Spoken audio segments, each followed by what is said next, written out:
राम राम। आप देख रहे हैं प्रदेश का नंबर 1 और सबसे भरोसेमंद news channel India news Haryana और मैं हूं आपके साथ आयुष। कांग्रेस लगातार अपने संगठन को मजबूत करने का काम कर रही है और पार्टी इस बार गुजरात में अधिवेशन के जरिए मजबूती में लगी है। गुजरात में हो रहे इस कार्यक्रम में देश भर के नेता पहुंच रहे हैं। आपको बता दें कि कांग्रेस 64 साल के बाद गुजरात में यह कार्यक्रम आयोजित कर रही है। इसके पहले साल 1961 में भावनगर में कांग्रेस का अधिवेशन हुआ था। यह आजादी के बाद गुजरात में कांग्रेस का पहला कार्यक्रम था। अब 9 अप्रैल को मुख्य अधिवेशन होना है, जिसमें देश भर से 1700 से अधिक कांग्रेस कमेटी के प्रतिनिधि इसमें भाग लेंगे। यह कार्यक्रम साबरमती रिवर फ्रंट पर होगा, जहां पर एक वीवीआईपी डोम बनाया गया है। इस अधिवेशन की थीम है न्याय पथ, संकल्प, समर्पण और संघर्ष।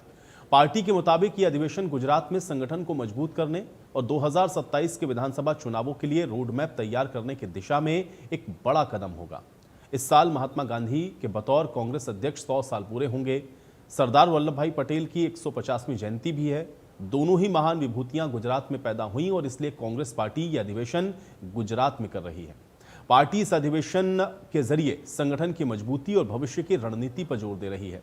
इस अधिवेशन में हरियाणा से भूपेंद्र सिंह हुड्डा, कुमारी शैलजा, रणदीप सुरजेवाला समेत तमाम नेता इसमें शामिल हो रहे हैं। लेकिन यहां पर सवाल यह है कि हरियाणा कांग्रेस का संगठन कब खड़ा होगा। 6 साल में कांग्रेस ने 4 प्रभारी बदल दिए, लेकिन संगठन अभी भी खड़ा नहीं हो पाया। नई सरकार को 6 महीने से ज्यादा वक्त हो गया। विधानसभा के 2 सेशन हो गए, लेकिन नेता विपक्ष अभी भी नहीं मिला। अब ऐसे में मजबूत विपक्ष की भूमिका कांग्रेस कैसे निभा पाएगी, ये बड़ा प्रश्न बना हुआ है। तो कांग्रेस अपने संगठन को मजबूत करने के लिए अधिवेशन के जरिए आप देख रहे हैं कि लगातार काम कर रही है और अब अधिवेशन आप देख रहे हैं कि शुरू भी हो चुका है। लेकिन इस अधिवेशन के जरिए जो पार्टी मजबूती की बात हो रही है, उससे इतर हरियाणा में कांग्रेस कैसे मजबूत होगी, उससे भी बड़ा प्रश्न अभी बना हुआ है। कांग्रेस वर्किंग कमेटी की एक्सटेंडेड मीटिंग और कल का जो अधिवेशन है वो एक नई इबादत लिखेगा। कांग्रेस पार्टी के तमाम नेता, कांग्रेस अध्यक्ष खड़गे साहब, पार्लियामेंट्री पार्टी की चेयरपर्सन श्रीमती सोनिया गांधी जी, हमारे नेता प्रतिपक्ष राहुल गांधी जी, सभी महासचिव, मेंबर्स, हम सब यहाँ एकत्रित हुए हैं। और गुजरात वो जमीन है जहाँ पर कांग्रेस की जड़ें हमेशा मजबूत रही हैं। इस अधिवेशन से जहाँ पूरे देश भर के हमारे एआईसीसी के मेंबर्स कल आएंगे और अभी जो चर्चा हो रही है बड़े खुले माहौल पर, आने वाले समय में राजनीतिक चुनौतियों का हम कैसे सामना करेंगे और देश भर में जो आज माहौल बना हुआ है, जो दबाव की राजनीति हो रही है, टकराव की राजनीति हो रही है, विपक्ष की आवाज को दबाने की राजनीति हो रही है, उसमें एक बहुत बड़ा और अहम भूमिका कांग्रेस पार्टी की होने जा रही है। आज एक विशेष प्रस्ताव सरदार वल्लभ भाई पटेल को लेकर उस पर चर्चा हुई और वो पारित हुआ और उसकी कॉपी अभी आपको 1-2 मिनट में मिल जाएगा। इसके अलावा कल जो 2 प्रस्ताव पर चर्चा होने वाले हैं, एक राष्ट्रीय मुद्दों पर और दूसरा गुजरात को लेकर जो राजनीतिक स्थिति है उस विषय पर एक प्रस्ताव, दोनों प्रस्तावों पर यहाँ चर्चा हुई, वो पारित भी हुआ और कल उस पर विस्तार से एआईसीसी में बहस होगी और उसके बाद वो भी पारित होगा। इसके अलावा आज जो अभी वेणुगोपाल जी ने कहा, हमारे 140 साल के इतिहास में छठी बार हम गुजरात में मिल रहे हैं। भारतीय राष्ट्रीय कांग्रेस की बैठक छठी बार गुजरात में हो रहा है और तीसरी बार हम अहमदाबाद में मिल रहे हैं। आज की बैठक का विशेष महत्व ये है कि जब हम 150वीं जन्म जयंती मना रहे हैं सरदार वल्लभ भाई पटेल जी का, हमारा यहाँ सरदार वल्लभ भाई पटेल स्मारक में एक्सटेंडेड सीडब्ल्यूसी मीटिंग का बैठक करवाना मैं समझता हूँ एक हमारा फर्ज बनता था और हमारा कर्तव्य था। सरदार पटेल और महात्मा गांधी जी की जन्मभूमि को नमन करते हैं, जहां कांग्रेस की विचारधारा की जननी ये जन्मभूमि है सरदार पटेल जी की, महात्मा गांधी जी की। उस विचारधारा को राहुल जी खड़गे जी के नेतृत्व में किस रूप से हम आगे लेके जाएं, संगठनात्मक रूप से मजबूती के साथ, ये आज हमारा सीडब्ल्यूसी के माध्यम से हमने इन बारों में विचार किया।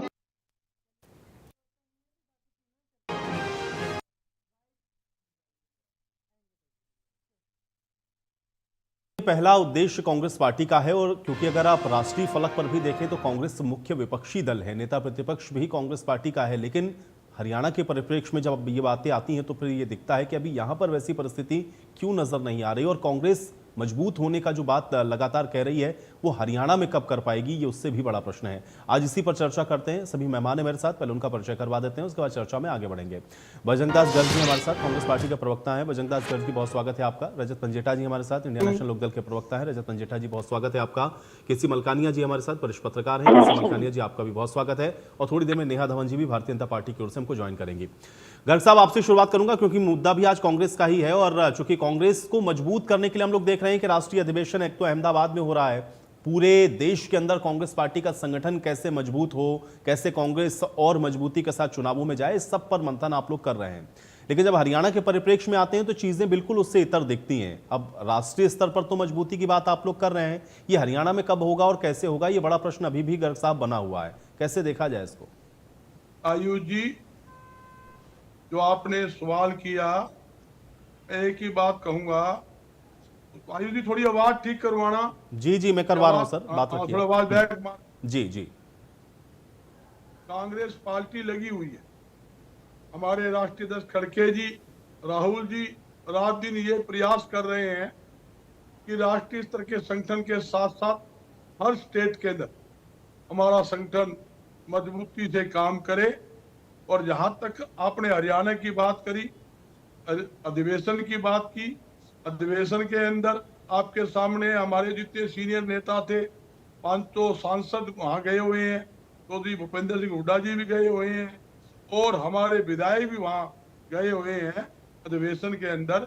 इससे पहले भी हमारे राहुल जी ने, खड़गे जी ने हमारे जितने 500 MP और सभी विधायकों के साथ मीटिंग की, और कांग्रेस पार्टी के जो नेता थे उनको भी बुलाया, उनसे भी बातचीत की। और उसी प्रकार 4 मुलाकात हमारे VK हरिप्रसाद जी है, जो हरियाणा के प्रभारी है। प्रथम चरण पे उन्होंने MP और विधायकों से बात की दिल्ली के अंदर। उसके बाद चंडीगढ़ के अंदर जो जिला के प्रभारी थे, कन्वीनर है, जो सीनियर नेता थे, उनको बुलाकर मीटिंग की, 1-to-1 किया। और वहां पर भी विधायकों से भी अलग मीटिंग की, ताकि जल्दी से जल्दी CLP नेता भी चुना जाए। और संगठन जो है, संगठन का काम जो थोड़ा बाकी पड़ा है, उस पे भी काफी चर्चा हुई, उसको भी जल्दी से जल्दी गठन किया जाए। वैसे मैं आपको एक नॉलेज की बात दे देता हूँ, जहां तक बार बार संगठन की चर्चा आती है, आपके सामने कांग्रेस पार्टी का हर नेता, हर कार्यकर्ता फील्ड के अंदर आज हमारा प्रदेश का संगठन है, वो भी काम कर रहा है। जिले के प्रभारी है, जिले के कन्वीनर है, शहर का प्रभारी है, कन्वीनर है, ब्लॉक स्तर के ऊपर भी जो हमारे संगठन बने हुए हैं, वो लगातार हर मुद्दे को साथ टच में करते हुए पब्लिक के बीच में है। फिर भी मैं एक बात जरूर कहूंगा, मतलब जिला प्रधान होना, शहरी प्रधान होना, ब्लॉक प्रधान होना, ये जरूरी है, जो कई समय से हमारा नहीं बना। उसकी मैं खुद कमी महसूस कर रहा हूं, मैं खुद मान रहा हूं। तो कारण इसका गर्ग साहब आप लोग बताते नहीं ना। देखिए, कमी आप भी महसूस करते हैं, आपके और जो वरिष्ठ नेता हैं वो भी इस बात को स्वीकार कर चुके हैं, कैमरों के सामने कह चुके हैं, हम लोगों के साथ चर्चाओं में जुड़े, उन्होंने भी कहा कि हाँ, संगठन ना होना एक बहुत बड़ी खामी है प्रदेश के अंदर। लेकिन कोई कारण नहीं बता पाता है ना कि भाई क्यों ये डिले हो रहा है, कि आपके प्रभारी बदल गए, ये प्रोसेस इसके पहले भी हुआ भाई। अभी तक 4 प्रभारी तो कम से कम पिछले 6 साल के अंदर आपके आ चुके हैं, और सबने ये प्रोसेस किया है। ऐसा नहीं है कि अभी आपके जो हालिया प्रभारी हैं गर्ग साहब वो ऐसा कर रहे हैं, इसके पहले भी जो हुआ, लेकिन वो परवान नहीं चढ़ता है। अब इसका क्या कारण है कि आप लोग नहीं बना पा रहे हैं संगठन? एक तो मैं कहूं 6 प्रभारी हमारे नहीं आए। नहीं, 6 साल में 4 प्रभारी मैं कह रहा हूं, 4 प्रभारी ये मान सकता हूं आप। दूसरी बात, आपने अच्छा सवाल किया कि संगठन क्यों डिले हो रहे, दिक्कत क्या आ रही है। CLP नेता बनना है, साथ में बनना है हमारा हरियाणा का संगठन, एक साथ जुड़ा हुआ है, एक साथ ही बनेगा। सबसे बड़ी दिक्कत पहले हमारे क्या रही, जिला प्रधान बनाना है, जिला प्रधान एक बनना है, 50 आदमी खड़े हैं, तो थोड़ा चयन करने में दिक्कत आई है, इसमें कोई दो नहीं। मैं खुद कह रहा हूं, मैं मान रहा हूं, और एक आदमी नहीं मानेगा आपके चैनल को, मैं खुद मान रहा हूँ कि दिक्कत आई है। हाई कमान को भी दिक्कत है, और जो प्रभारी हमारे हैं उनको भी दिक्कत होती है चयन करने के लिए, एक ही जिला है मान लो उसके अंदर 50 कैंडिडेट मुझे बनाओ, कोई किसी का चेता है, कोई किसी का चेता है, कोई प्रभारी पर जा रहा है, कोई केंद्र नेता पर जा रहा है, कोई स्टेट के नेता पर जा रहा है, अपनी अपनी अलग अलग लिस्टें जाती है। वहां दिक्कत आई है, इसमें कोई दो नहीं, मगर इब खड़गे जी ने स्पष्ट कर दिया, राहुल जी ने स्पष्ट कर दिया, इब कोई दिक्कत हम नहीं मानेंगे, जल्दी ही संगठन खड़ा करेंगे। उन्होंने एक डेडलाइन भी दी थी, आपको ध्यान होगा, अखबार में बयान भी आया था, 3 महीने के अंदर अंदर कैसे भी हो बीके हरिप्रसाद जी कहा है कि आप जल्दी से जल्दी आप संगठन की बात करिए, सीएलपी की बात हम करेंगे, आप संगठन का गठन करके दे, स्टेट की छोड़िए, स्टेट का हमारा प्रदेशाध्यक्ष तो है उदय भान जी, 3 साल तो हमारे हुए ही नहीं है। वो तो वही तो मैं कह रहा हूं ना, तो जब उदय भान जी प्रदेश अध्यक्ष हैं तो सीएलपी तो घोषित कर ही सकते थे ना, उस पर तो विधायकों की राय आप लोगों ने ले ही ली है, वो तो केवल हाईकमान को तय करके बता देना था। बिल्कुल आयुष जी, बाद में आपका संगठन भी बनता, आपके जिलाध्यक्ष भी बनते और फिर आप अपना प्रदेश अध्यक्ष भी बना लेते, तो उसमें क्या समस्या आ रही है? बिल्कुल अच्छा सवाल किया, विधायकों से राय ली गई, विधायकों ने एक प्रस्ताव पास करके हाईकमान पर भेज दिया, जो भी हाईकमान कहेगा, जिसको बनाएगा हमें मंजूर है। उन्होंने अपनी राय जो देनी थी वो दे दी। एक बात और देखिए, आज लगातार हम डिबेट आज कर रहे हैं, मुझसे हटके 1 सेकंड की बात करूंगा मिनट की, आप देखिए आज कितनी महंगाई है, कितनी बेरोजगारी है, आप ये देखोगे एक चेला एक गुरु होते थे, पूरे देश में सुना एक चेला एक गुरु, मगर यह पहली हरियाणा की सरकार है, मुख्यमंत्री एक चेला, जिसके गुरु 3, एक मोदी साहब, एक अमित शाह, तीसरा मनोहर लाल जी। अब 3 गुरु का एक चेला, सरकार कैसे चल रही है आपके सामने। हमारे हुड्डा साहब तो गुरु चेला एक की बात करते थे विधानसभा में, मैंने कहा हुड्डा साहब एक नहीं 3 गुरु है, आप ये नोट करो। अरे इस तरह से तो भाई आपके यहाँ भी राहुल गांधी, सोनिया गांधी, प्रियंका गांधी फिर अभी इसी तरह से पलट के उधर से जवाब दे देंगे। भाई जो आपके बड़े नेता होते हैं आप उनकी छत्रछाया में तो रहते ही, उसमें क्या समस्या है? वो सारी पार्टियों में होता है। मैं इस तरह गला नहीं दाबते, जो लिख के दे दिया। मैं आपसे एक बात कहता हूँ, हकीकत जो बात है, गर साहब ये तो आप भी जानते हैं भाई, राहुल गांधी आज की डेट में जो बात कहते हैं कांग्रेस पार्टी में, अब उससे ऊपर कौन है? बड़ा फर्क है कांग्रेस में और बीजेपी में, फर्क है।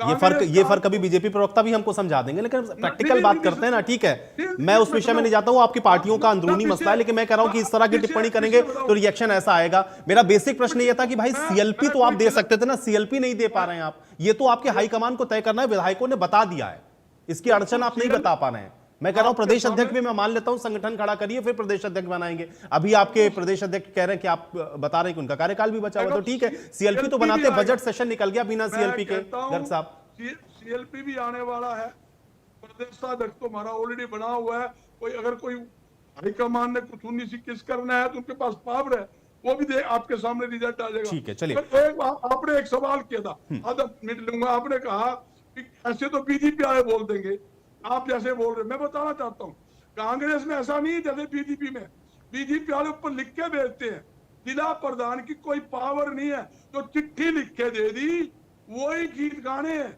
जो झूठे हो नु कह दे भी रात को दिन है तो दिन बोल देगा, उसकी पावर नहीं है वो रात बोल दे, तो ये बात और पार्टी में नहीं है, ये तो सारी पार्टी के लोग अपना अपना पक्ष रखते ही है ना, ठीक है, मुझे उससे एतराज नहीं, मैं तो कह रहा हूं और पावर करिए और अपने कार्यकर्ताओं को पावर दीजिए, मुझे उस पर कोई एतराज नहीं है। पंजेटा साहब, ये कांग्रेस एक तो संगठन को मजबूत करने में लगी, राष्ट्रीय अधिवेशन है उनका हालांकि, लेकिन प्रदेश के परिप्रेक्ष्य में जब सब ये स्वीकार करते हैं कि ये खामी है, ये कमी है, लेकिन उसके बावजूद भी कोई जवाब नहीं है कि भाई ये हो क्यों नहीं पा रहा है, कैसे देखते हैं आप इसको? देखिए इनकी बातों से कुछ ऐसा लग रहा था कि भाई ये बोल रहे थे, जब आपने कहा कि ये तो सभी पार्टीज में ऐसा होता है, तो उन्होंने कहा नहीं कांग्रेस में ऐसा नहीं है, तो क्या ये कहना चाहते हैं कि राहुल गांधी जी की भी नहीं चल रही? तो ये तो अब आप बताइए मुझे और हरियाणा प्रदेश की जनता तय करेगी कि जब ये कह रहे हैं, आवाज ठीक करो, आवाज कम है जी सर, ठीक है मैं करवा रहा हूँ जी। पंजेटा जी, जब ये कहते हैं कि अब तो उन्होंने कह दिया है कि संगठन का काम आप करो, सीएलपी हम पे छोड़ दो, मतलब ये आप किसको समझा रहे हो, किसको बता रहे हो कि मतलब इतने सालों में 11 साल में संगठन नहीं बना आपका, और फिर आप बता रहे हो, ये अपने आप को बता रहे हो या हरियाणा प्रदेश की जनता को बता रहे हो कि अब ये हो जाएगा, अब हम सीएलपी लीडर दे देंगे? साल का विधानसभा का सबसे महत्वपूर्ण सत्र होता है बजट सत्र। सबसे महत्वपूर्ण सत्र होता है ये भी सत्ता में रहे हैं, हम भी रहे हैं। अगर आवाज बढ़ाओ भाई साहब की। अगर उस सत्र के अंदर भी आपका अगर नेता, अगर आपका कप्तान नहीं है, तो आप बिना सेनापति की सेना है उस समय तो उस समय तो कम से कम इतना समय, लंबा समय हो गया था 5-6 महीने, तो कम से कम आपको विधानसभा सत्र से पहले दे देना चाहिए था। मतलब पार्टी को इतना भी कोई सक्षम नहीं है इनकी पार्टी के अंदर, कहने को नेशनल पार्टी है, कि आप एक मतलब नेता प्रतिपक्ष भी चुनने में सक्षम नहीं है। आपकी टॉप लीडरशिप के ऊपर क्वेश्चन है ये। मतलब सब इतने बेबस हैं, मतलब कि और हरियाणा के अंदर किसी को भी वो नहीं है कि मतलब कोई भी आपने चुनना था। एक विधानसभा बड़ा लंबा समय हो गया था, कम से कम उस समय देना चाहिए था आपको। और ये मैं कुछ नहीं कह रहा, अब तो सीधा बात, मैं तो कांग्रेस के ही एक वरिष्ठ नेता जो लंबे समय तक कांग्रेस में रहे, फिर भाजपा में आए 10 साल के लिए, मैं चौधरी बीरेंद्र सिंह जी की बात करूंगा। चौधरी बीरेंद्र सिंह जी ने 3 बातें बड़ी महत्वपूर्ण जो है वो अभी हाल ही में अपने जो उन्होंने बयान दिया, उसमें उन्होंने सीधा सीधा कहा भी एक ही आदमी के हाथ में सब कुछ, क्योंकि ये और हुड्डा जी जानते थे, और हुड्डा उन्होंने कहा कि अगर भाजपा को कोई हरा सकता है तो वो स्ट्रैटेजी, आप हुड्डा साहब के हाथ में सब कुछ है, तो वो रिस्पॉन्सिबल थे पूरा का पूरा, और वो सब नल समझते हैं। ऐसा तो है नहीं है कि अगर, फिर तो सबसे बड़ा सवाल तो हुड्डा साहब की रणनीति के ऊपर ही खड़ा होता है कि अगर पूरा इलेक्शन आपके सामने 10 साल की एंटी इनकम्बेंसी को भी आप नहीं कर पाए, और उन्होंने सीधा सीधा कहा कि जातिगत समीकरण को साधने में भाजपा कामयाब रही और कांग्रेस वहां चूकी। दूसरी बात, तीसरी बात उन्होंने ये कही कि जो हैवीवेट कैंडिडेट था, जो जिताऊ कैंडिडेट था, उसको प्राथमिकता नहीं दी गई। कौन किस गुट से है, कि अगर हुड्डा साहब को 80% से भी ऊपर जो है, मैं कहूंगा 85% जो है, वो कैंडिडेट उनकी पसंद के चुने गए, और हैवीवेट कैंडिडेट को नजरअंदाज किया गया, और उसकी जगह जो है वो चाहे गुट के, मतलब गुटबाजी के, सीधा सीधा उन्होंने कहा कि गुटबाजी के भेंट चढ़ी। और देखिए, लगातार तीसरी बारी कांग्रेस जैसी नेशनल पार्टी का हरियाणा स्टेट के अंदर हारना, ये ये ना अपने आप को बेवकूफ, जनता को नहीं बेवकूफ बनाया इन्होंने सबसे पहले अपनी पार्टी को बेवकूफ बनाया जब लोकसभा के चुनाव के अंदर इनकी हालत जो है वो, ये सिंगल, अगर इंडिविजुअल पार्टी का देखिए, अगर आम आदमी पार्टी को निकाल दें, इंडिया अलायंस को, तो सबसे नंबर 1 वहां वोट आ रहे थे भाजपा के। तब इनको कान खड़े नहीं हुए इनके, तब होने चाहिए थे। तब ये डिबेट्स के ऊपर सबके सब हम सक्षम हैं, ये पार्टी वैसी, वो फलाना पार्टी, ये वोट काटू, चलो जो भी इनका था, भाजपा को इन्होंने टारगेट नहीं किया अच्छी तरह से। और ये सबसे बड़ा तभी दिख गया था, कहते हैं ना कि जो राजनीतिक थोड़ी बहुत समझ रखता है वो भाप लेता है कि भाई किस तरीके की हवा है, दिख जाती है कि सरकार के अंदर किस तरीके का वोट है, किस तरीके का वोट साहब, आप ये मानते हैं कि भाई एक तो राष्ट्रीय स्तर पर जब आप मजबूत करने की बात करेंगे तो भाई उस पूरे राष्ट्र के अंदर तो हरियाणा प्रदेश में भी आपको मजबूत करना पड़ेगा, नहीं तो फिर अधिवेशन के मायने क्या है, तो बेमायना हो गया। दूसरा ये है कि चूंकि हरियाणा कांग्रेस के अंदर जो सारी चीजें हैं वो लाइनअप नहीं है, तो क्या विपक्ष भी आपको लग रहा है कि अपनी उस सशक्त भूमिका में नहीं है या उससे लैग कर रहा है कहीं पर? मैं वही उसी के ऊपर, बिल्कुल आपने जो है, मेरी जो बात का भाव था वो यही था कि मजबूत, मैंने जब कहा कि अगर आप जंग में उतर रहे हो, बिना सेनापति के उतर रहे हो, और ये आप सीधा सीधा दिखा रहे हो, ना हरियाणा की जनता को नहीं दिखा रहे आप पूरे देश को भी दिखा रहे हो कि आप नेशनल पार्टी होते हुए भी सक्षम, जहां बोल रहे थे सरकार लाने में, सक्षम 10 के 10 MP जीतने में, आप अपना नेता प्रतिपक्ष तक चुनने में सक्षम नहीं है। चेंज तो इनको मतलब एक, मैं शब्दों का, ऐसे शब्दों का मैं ना इस्तेमाल करना नहीं चाहता और बचता हूं, मैं इसे घोर बेशर्मी कहूंगा कि अभी तक कोई भी हार की जिम्मेवारी लेने का जिगरा इस पार्टी में किसी के अंदर नहीं है। अगर जीत जाते तो सब अपने सर के ऊपर जो है चाहे वो प्रदेश अध्यक्ष है, चाहे हुड्डा साहब हैं, वो अपना जीत का सहरा अपने ऊपर बंधवाने में एक सेकंड ना लगाते। और हार की जिम्मेवारी इतनी मतलब कमजोर पार्टी अंदर से, मतलब आप में कोई भी व्यक्ति ऐसा नहीं है कि हार की जिम्मेवारी ले सके।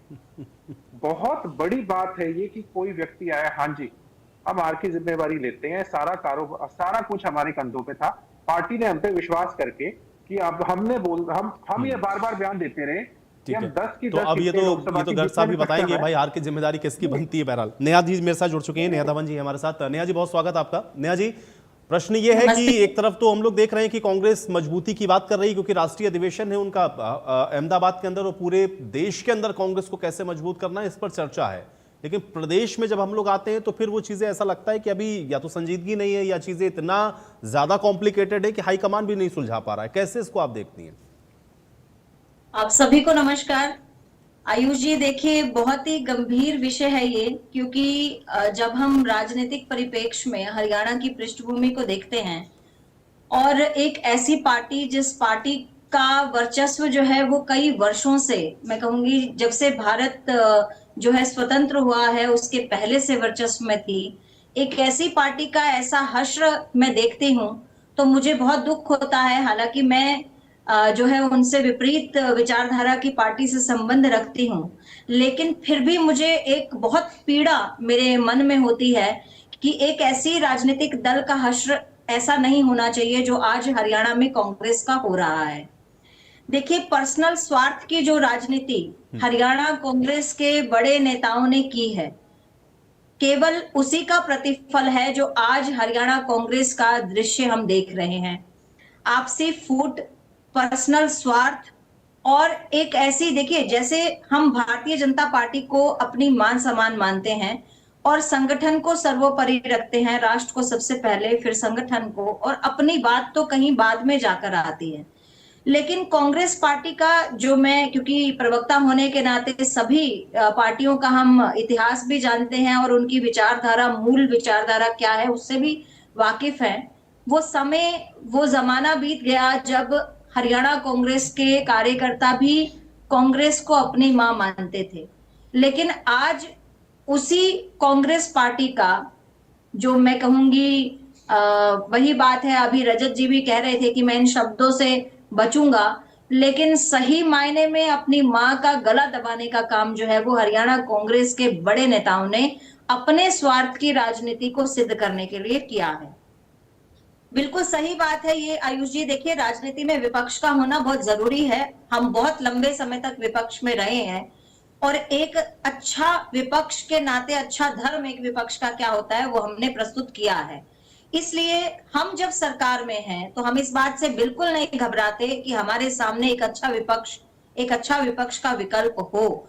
लेकिन क्या करें, हरियाणा में पिछले लगभग 11 वर्षों से भारतीय जनता पार्टी की सरकार है और मुझे नहीं लगता कि कांग्रेस को इस बात से 1% भी अपने जो संगठन के निर्माण के प्रति उनको कोई मोटिवेशन भी मिला हो कि जो सरकार में पार्टी है भारतीय जनता पार्टी, उनका जो आचरण है उसको तो छोड़िए, लेकिन जो संगठन की हमारी संरचना है, हमारे संगठन के नित्य प्रतिदिन, आप जानते हैं कि संगठन को मजबूती देने के लिए संगठन पैरेलल जो है वो सरकार के काम कर रहा है और विभिन्न कार्यकर्ताओं को हम अपने साथ जो लेकर एक बहुत बड़ी एक छोटी टोली से हमने शुरू किया था हरियाणा प्रदेश में भारतीय जनता पार्टी को, और आज एक विशाल विराट स्वरूप में पहुंच गए हैं। ये देखकर भी अगर राजनीतिक दल को, कांग्रेस को मोटिवेशन नहीं मिलता तो मैं इस मामले में बहुत हैरान हूं कि उनको आखिर मोटिवेशन मिलेगा किस चीज से।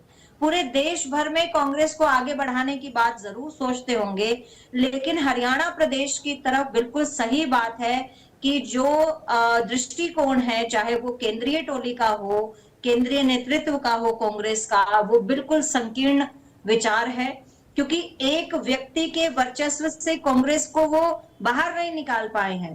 कार्यकर्ताओं में कॉन्फिडेंस केंद्रीय नेतृत्व नहीं भर पाया। और दूसरी बात, आपसी फूट, आपसी कलह को एक टेबल पर बैठकर इनका शीर्ष नेतृत्व इस कलह को सॉल्व नहीं कर पाया। कार्यकर्ताओं के मन की पीड़ा को जब इनके चुनाव के समय में जो इनके प्रभारी थे, पर्यवेक्षक थे प्रांत के, वो जो है रो पड़े ये देखकर कि मैं सभी कार्यकर्ताओं से माफी मांगता हूं। उन्होंने मीडिया में ये बयान दिया जी। कि मैं सभी कार्यकर्ताओं से माफी मांगता हूं कि मैं उनके साथ न्याय नहीं कर पाया। इसका मतलब हरियाणा प्रांत की कांग्रेस के ऐसे नेता हैं यहाँ जिनके वर्चस्व में, जिनके कब्जे में हरियाणा कांग्रेस ठीक है, लेकिन नेहा जी वो न्याय नहीं कर पाए। लेकिन अभी तो गर्ग साहब कह रहे थे, आप जुड़े नहीं उस समय, उनका ये कहना है कि हमारे अब जो नए प्रभारी आए उन्होंने बहुत सारा काम ऐसा है जो कर दिया है, लाइन अप कर दिया है। ठीक है डिले हो गया, ये तो सारे लोग एक्सेप्ट कर ही रहे हैं, लेकिन इस बार ये फाइनल बनेगा, मतलब ये संगठन हम तैयार करेंगे। वो आज भी इस बात पर कायम है। हमें उम्मीद नहीं लगती आयुष जी, क्योंकि ये ऐसा है कि शेर आया शेर आया शेर आया वाली कहानी जो है उसका जो अंत हुआ था वही अंत इन बातों का, कांग्रेस पार्टी के लोगों की जो वक्तव्य है उसका अंत यही रहेगा। और मुझे लगता है कि हरियाणा में कांग्रेस का जो है दी एंड जो है वो आने वाला है बहुत जल्दी, और हम सबके सामने वो दिन होगा जब आप खुद देखेंगे कांग्रेस के कार्यकर्ता ही इस बात को एक्सेप्ट करते हुए विभिन्न दलों में जाने की बात सोचेंगे और दूसरे दलों में। ठीक है, चलिए आप ये कह रहे हैं कि आपको अभी भी उम्मीद नहीं है। ठीक है मलकानिया साहब, ये अधिवेशन, चूंकि आपने तो बहुत सारे कांग्रेस के राष्ट्रीय अधिवेशन देखे होंगे, बहुत सारे कवर भी किए होंगे, लेकिन आज चूंकि हम लोग चर्चा जब कर रहे हैं तो फिर हरियाणा के परिप्रेक्ष्य या हरियाणा के दृष्टिकोण से देखना बड़ा जरूरी है। जब आप देश में संगठन को मजबूत करने की बात करते हैं तो भाई देश से इतर तो है नहीं हरियाणा। अब हरियाणा में आप मजबूत कर नहीं पाएंगे तो देश में कांग्रेस कैसे मजबूत होगी? फिर इस अधिवेशन के क्या मायने हैं मलकानिया साहब?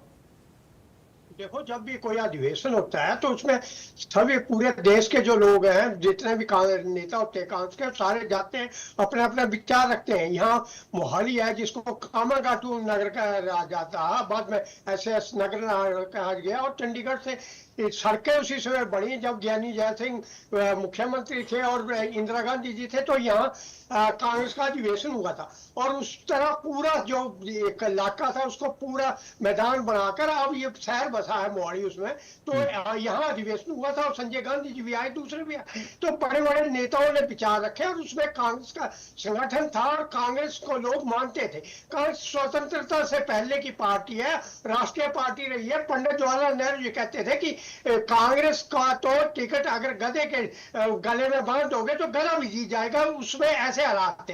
परंतु इसमें कांग्रेस का हालात ये है कि कांग्रेस का जो शीर्ष नेतृत्व है वो इतना कमजोर है, बहुत कई ध्रुव है। राहुल जी ने कहा था कि मैं हमारी परिवार से कोई भी अध्यक्ष नहीं बनेगा, ठीक है, उन्होंने खड़गे जी को बना दिया, परंतु अब ध्रुव जो है वो राहुल गांधी जी के पास है। कई बार बात उठती है कि राहुल जी सक्सेस है इसलिए प्रियंका को बना दो, या सोनिया जी की, 4 ध्रुव तो वही है, तो वो पार्टी जाएगी कहाँ?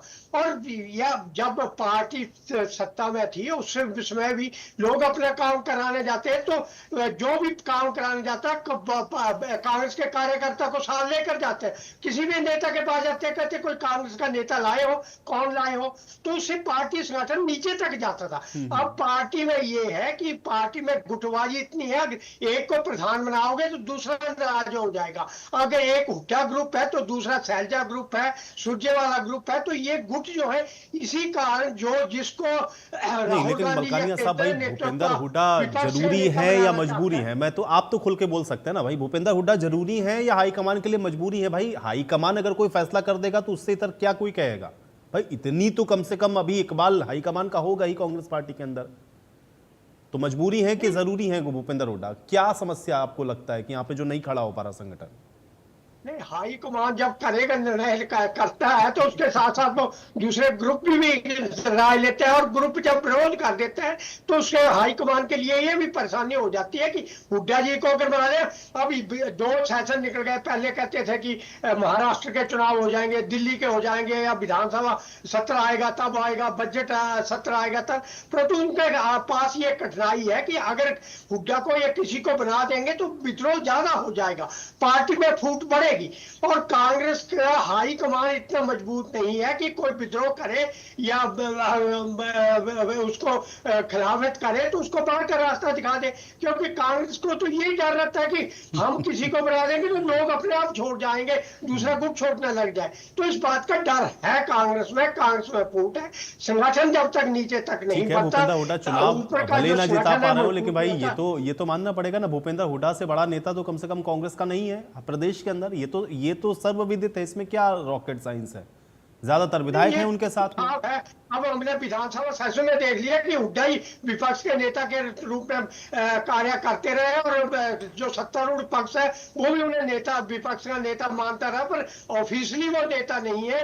कांग्रेस हाईकमान ने जब तक पार्टी ने उन्हें CPL नेता नहीं बनाया तब तक हम उन्हें नेता ऑफिशियली नहीं मान सकते। ठीक है गर्ग साहब, चलिए जवाब दीजिए, बहुत सारे प्रश्न आ गए आपके लिए। बात थोड़ी कम आ रही थी, कम समझ में आ रहा था मुझे जी। मैंने कई बार आपसे भी किया भी आवाज बढ़ाना, मगर एक बात कहता हूँ, आपने एक सवाल किया, हुड्डा मजबूरी है या जरूरी है? हुड्डा मजबूरी नहीं, जरूरी जरूर है, इसमें कोई दो राय नहीं।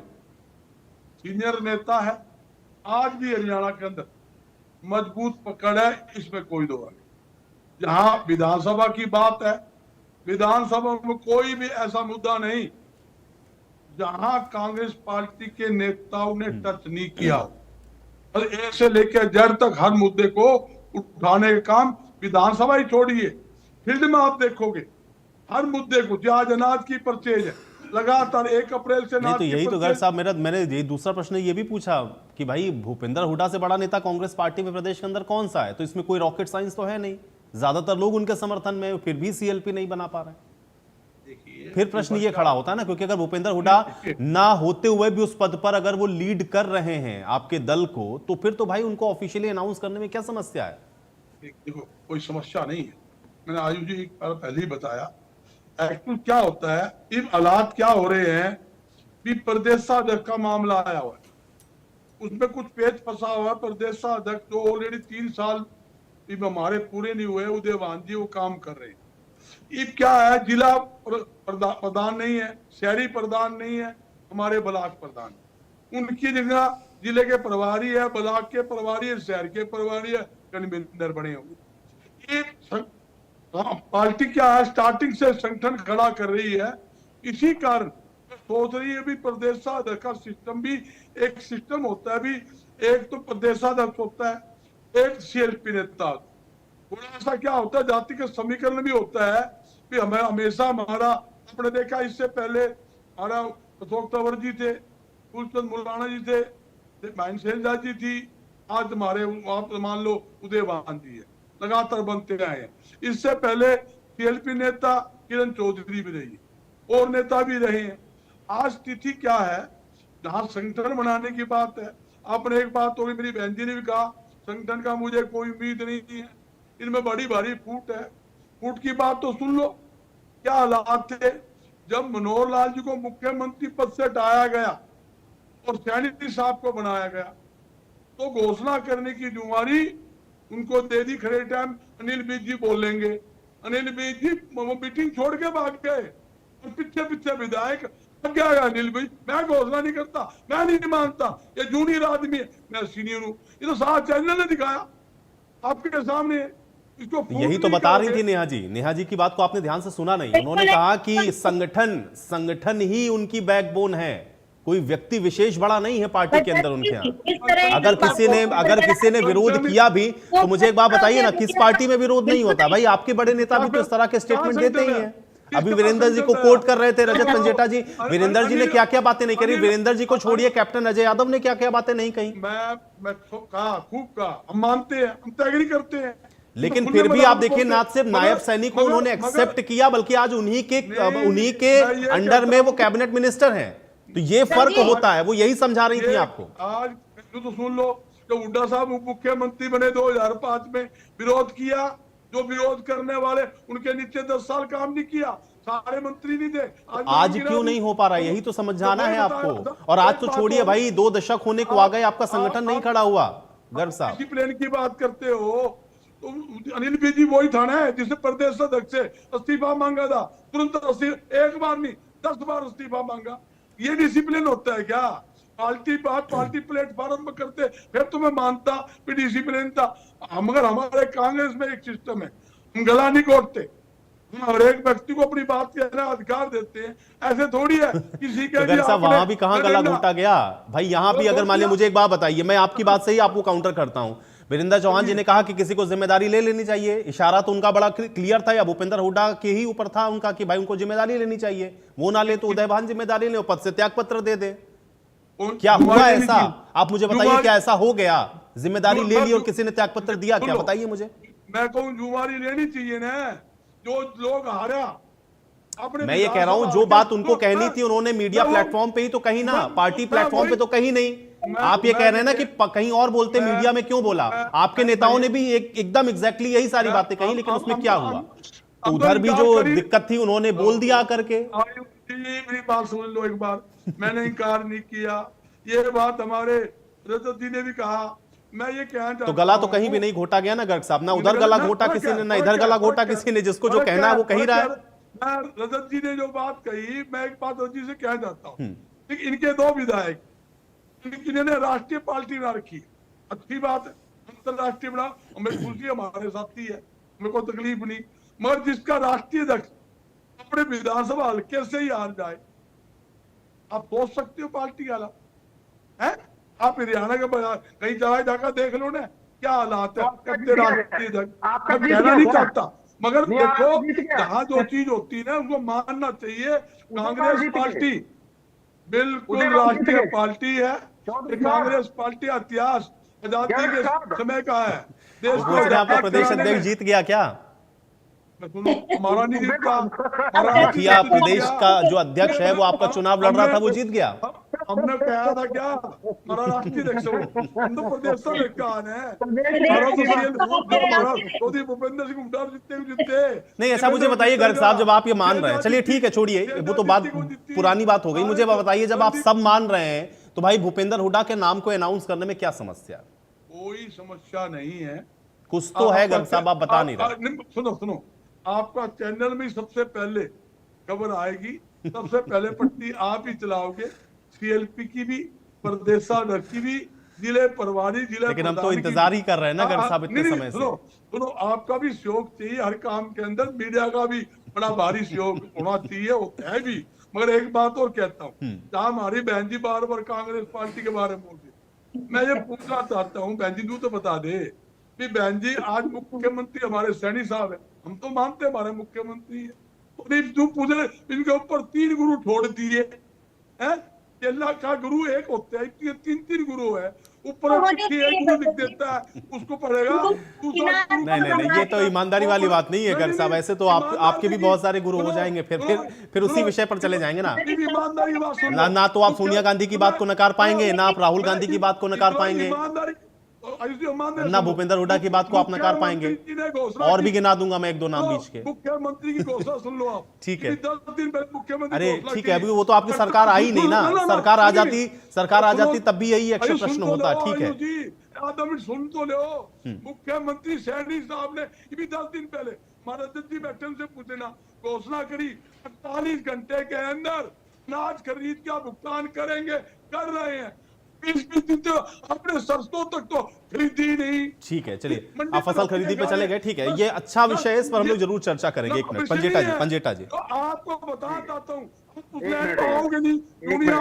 नहीं ठीक है, नहीं आप ये बताइए, तो मुख्यमंत्री घोषणा करता है, मुख्यमंत्री जवान होती है ना, ऊपर से क्या लेटर आ रहा है, कोई सुनाई नहीं, और मुख्यमंत्री ऊपर 3 गुरु बैठे हैं, वो चिट्ठी देंगे। चलिए आप ये कह रहे हैं कि मुख्यमंत्री के ऊपर 3 गुरु और बैठे हैं।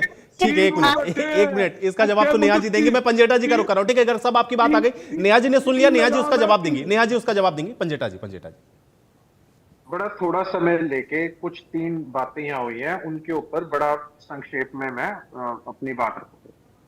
पहले पूछा गया कि हुड्डा साहब जरूरी है या मजबूरी है, तो मैं कहूंगा ना तो हुड्डा साहब मजबूरी है, ना हुड्डा साहब जरूरी है।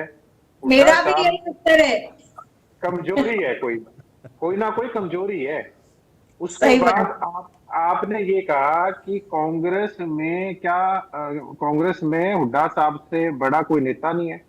मैं कहूंगा कांग्रेस में हुड्डा साहब कांग्रेस से भी बड़ा नेता बोलना चाहिए था। ये हुड्डा साहब थोड़े कांग्रेस से भी बड़े हैं, कांग्रेस में नहीं, कांग्रेस से भी बड़े नेता है। फिर बात हुई यहाँ गला बात का समर्थन कर रहे हैं आयु जी, रंजन जी आपका बात का समर्थन कर रहे हैं, ये नोट कर लेना। अरे मैं तो कह ही रहा हूँ भाई, मैं तो जितनी मेरी समझ है राजनीति की, मैं तो जान रहा हूँ कि भाई हुड्डा साहब बड़े नेता तो नहीं कांग्रेस पार्टी के प्रदेश के अंदर। कांग्रेस में नहीं, कांग्रेस से भी बड़े हैं वो तो। अब बात आ रही थी कि कांग्रेस में किसी का गला नहीं घोटते, गला नहीं घोटते ये सीधा पीठ के ऊपर खंजर मार के कुलदीप बिश्नोई जी को, किरण चौधरी जी को, अशोक तंवर जी को, बेचारे माकन साहब को लेके आए थे राज्यसभा, सुरजेवाला जी को यहाँ से बाहर कर दिया हरियाणा से। तो ये गला नहीं घोटते, ये तो पीठ में खंजर ठोकते हैं। अब थोड़ी बात मैं वैसे सुनने वाली बात है और ना सीरियस नोट में ये बात कह रहा हूं। कांग्रेस जहां हरियाणा के संगठन की आज हम चर्चा कर रहे हैं, 11 साल से संगठन नहीं बना। गुजरात में कांग्रेस गई हुई है कि हम 2027 की तैयारी कर रहे हैं। यहां भाई साहब भाजपा मध्यावधि चुनाव की तैयारी कर रही है देश की, और आप अभी लगे हुए हो कि गुजरात हरियाणा।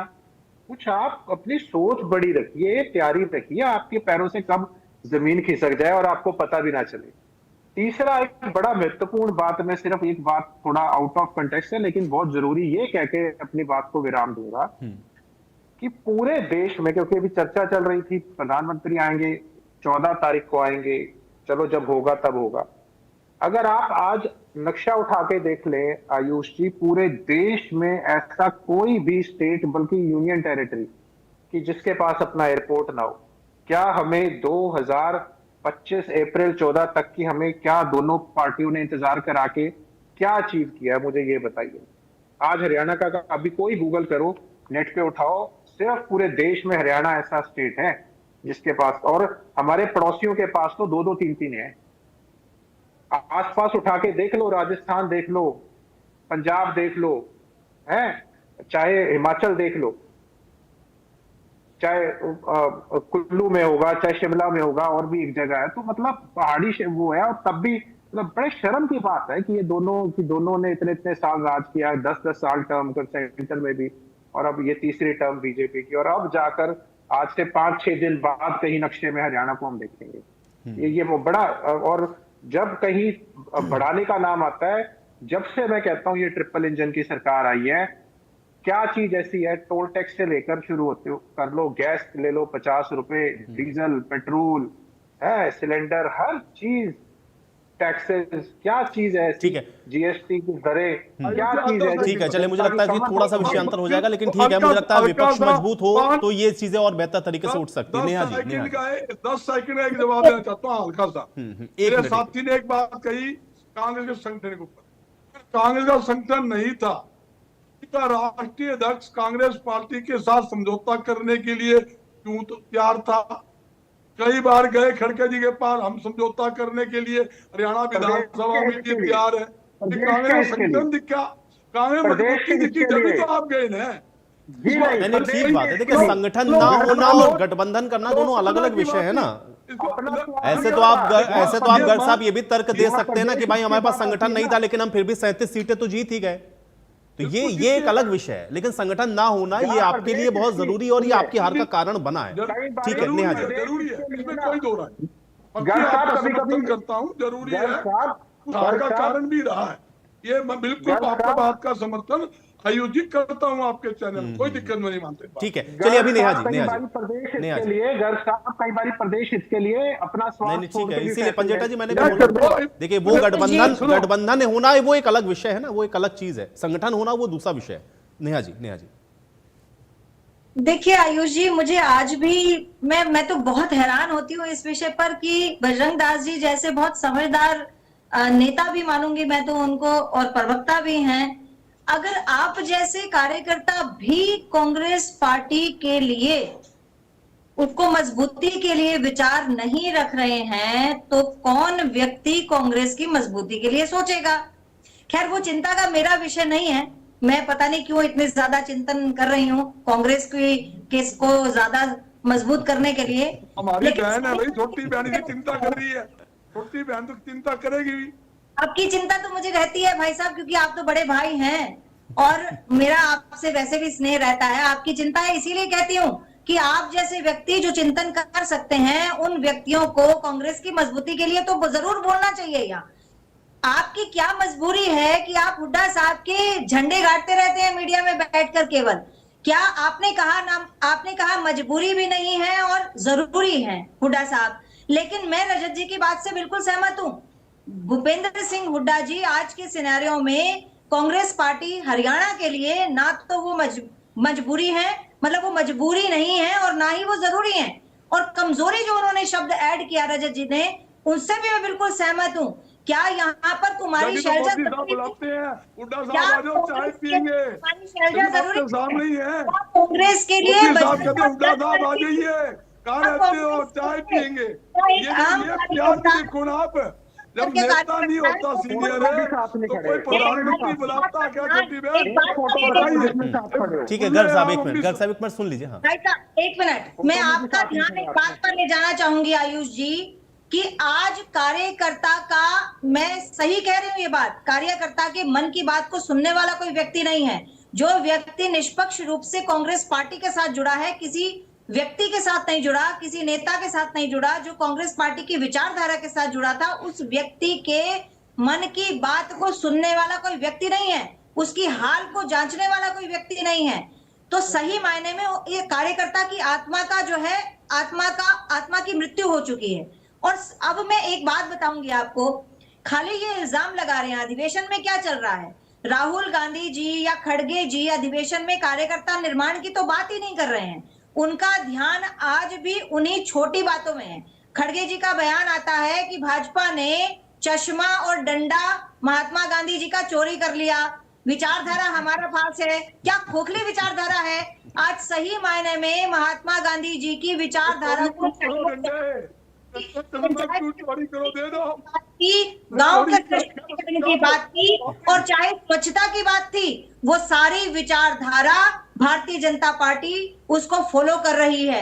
मैं तो ये बात आपको मीडिया के सामने, नेशनल मीडिया पे कह रही हूँ, अच्छा विचार दुश्मन से भी मिले, अच्छा विचार बच्चे से भी मिले, युवा से मिले, उसको अडेप्ट करना चाहिए। और देश के विकास के लिए चाहे वो विचार, चाहे वो चिंतन किसी भी विचारक का हो, हम उसे आपने चिंतन की बात की, तो इसी के साथ ये चर्चा यही समाप्त कर रहा हूं मैं। बहुत शुक्रिया आप लोगों ने समय निकाला, चर्चा का हिस्सा बने। लेकिन हाँ, चिंतन का विषय कांग्रेस के लिए जरूर है, क्योंकि अधिवेशन है, अधिवेशन में चिंतन भी है।